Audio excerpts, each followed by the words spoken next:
өте қатты қуанышты болдым. Енді алғаш рет үлкен жарысым болғандықтан қорқынышта болды. Қорқынышты ата-анамның мотивациясы көмектесті. Солардың мотивациясы арқылы мен өз қорқынышымды жеңдім.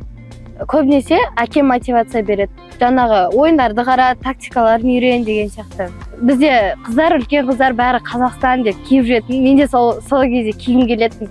Мен де сол кезде армандайтын. Осы арманыма жеткенде қатты қуанғам.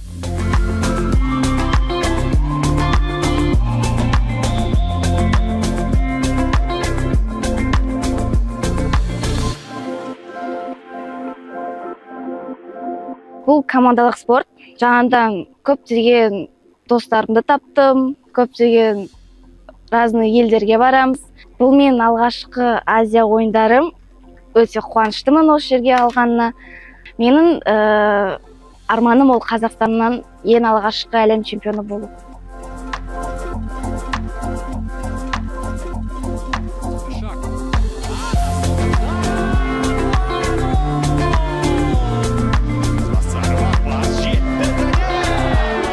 Енді біз тек қана бүгіндік күнмен өмір сүрмей, келесі күн екінші жарыстарымызға, келесі жарыстарымызды ойлағанымен осы екі қызды талантқа бағына, жаңағындай осы екі қыздың келешек болашағын ойлап, команданың болашағын ойлап, былайша айтқанда жаңа фундамент деп.